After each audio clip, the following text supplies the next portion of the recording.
The hardest job of all. That's what all the stay-at-home mums tell you.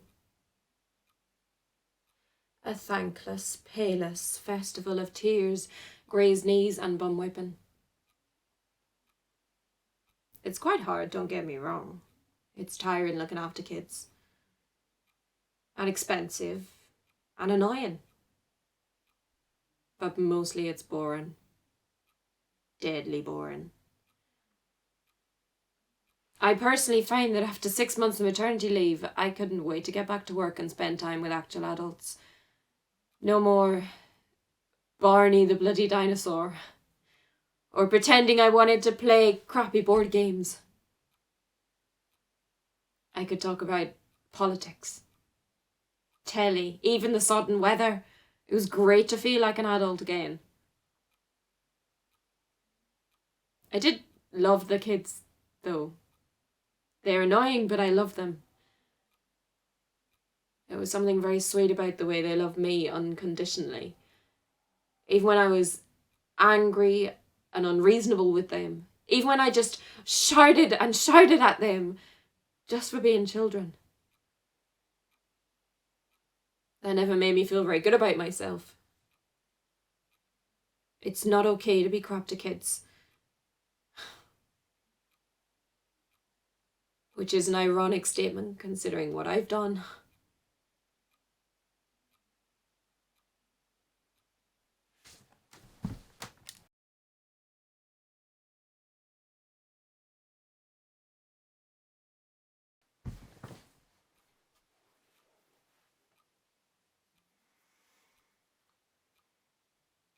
If you're familiar with Euripides' play Medea, then it's down to my husband being a bastard, buggering off with a younger model and leaving me to be mother to his kids. This isn't like that, though. I haven't done what I've done to hurt him or destroy the one thing he held most dear. Mostly because he's already dead.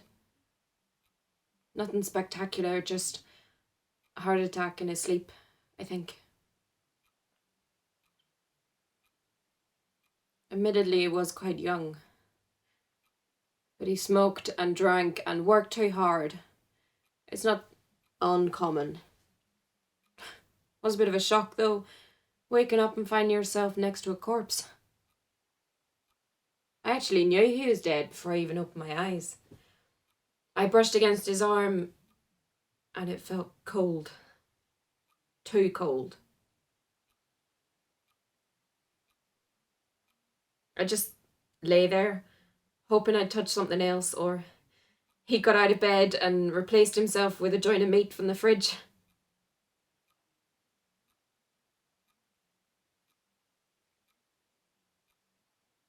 The kids had come in, and I told them Daddy's asleep.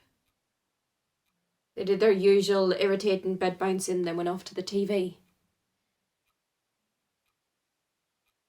I couldn't bring myself to touch him again. So I got out of bed and I made a cup of tea in the kitchen. I made a pot full, like I always do. I got out 2 cups and I poured both. I thought if he's alive, he'll want a cup of tea. If he's dead, I'll want 2 cups. Funny what you think in these situations.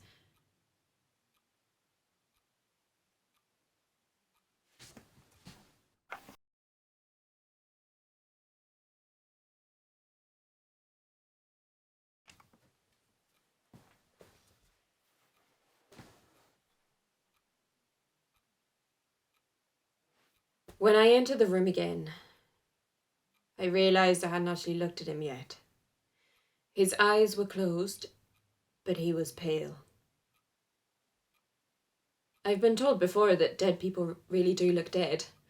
Not like they're sleeping at all, and it's true. There's no mistaking it. I sat on the edge of the bed and I drank both cups of tea.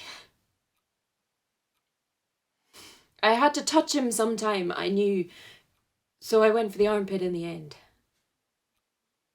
It's a strange choice, I'll grant you, but My thinking was it'd be one of the last places to stay warm. You see, I've always seen death as a 2-stage thing. Stage 1 is when the heart stops. Stage 2 is when the brain is dead. If he still had some warmth, maybe stage 2 hadn't completely finished yet.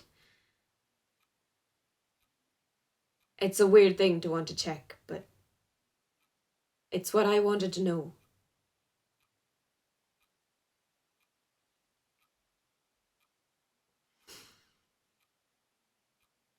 The armpit was cold.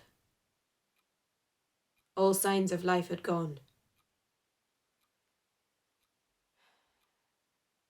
I just sat there for a really long time. I even considered reading a chapter of my book. I just had absolutely no idea what I was going to do. None whatsoever. At that moment, I was the only one in the world who knew. As far as the world was concerned, absolutely nothing had changed.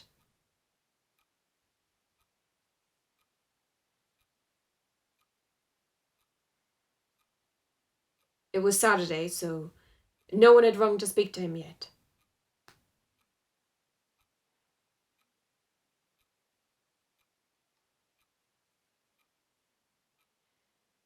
The light on his phone that said he got a text message wasn't flashing. Literally no one had a clue he'd ceased to exist.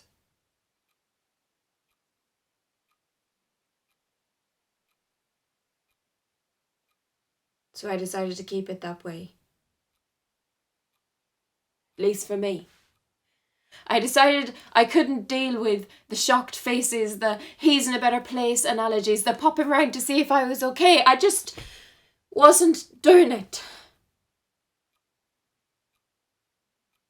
Now that's obviously easier said than done. Come Monday morning, his colleagues would start calling up and asking questions. His mum usually rang on Sundays to see how everyone was, and to be honest, the kids would know just as soon as they got bored of whatever shite they were watching. Which meant that keeping it quiet was going to last all of about an hour at the most.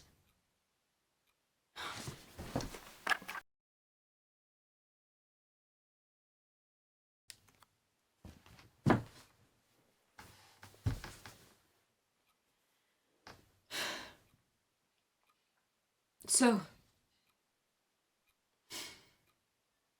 I ran a bath. I filled it with bubbles.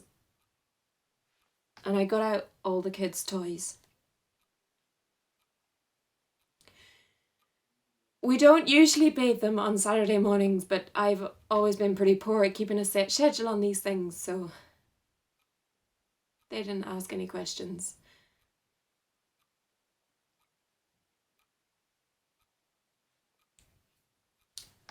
They're still just small enough to fit in the bath together. But it always leads to fighting and arguments.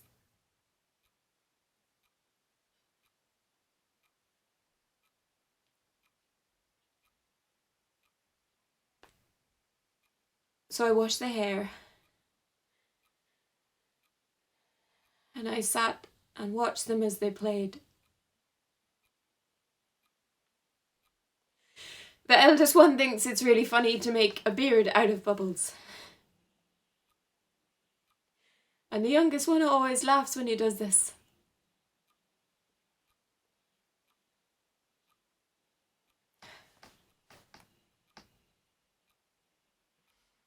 Medea syndrome is named after the play and is generally accepted as the phenomenon of a female parent killing her children as a means of exacting revenge on her spouse.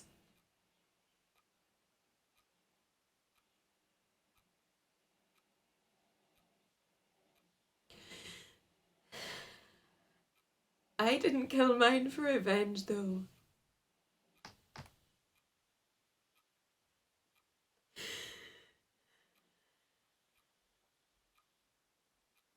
I killed them to save them from the grief. From the moment of knowing their father had gone and would never hold them again.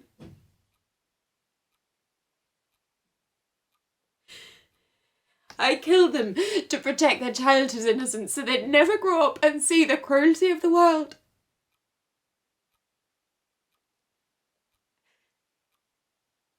I killed them out of motherly kindness.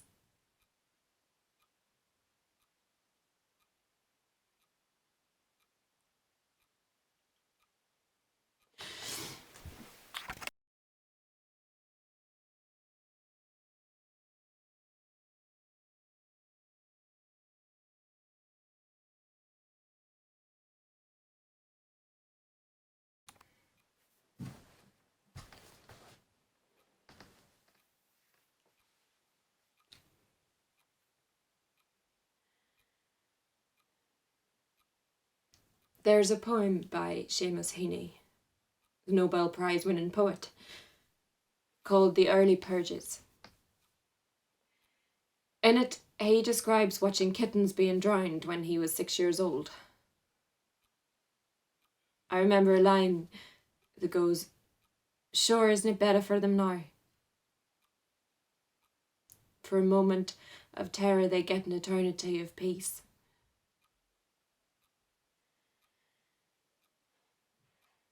I think it's better for my babies now.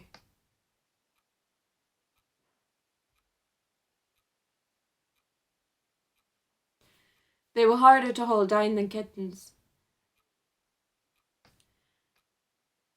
particularly both at the same time, but adult strength prevailed in the end.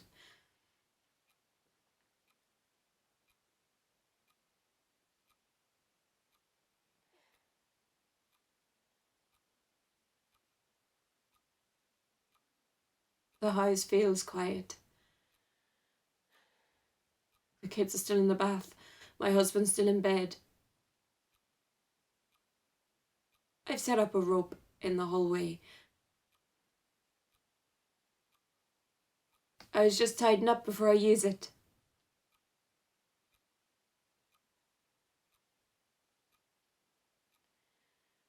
It looks like it's going to be a lovely sunny day outside.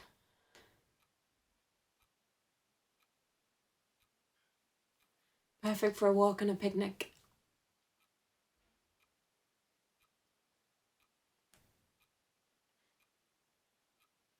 But we're all staying in today.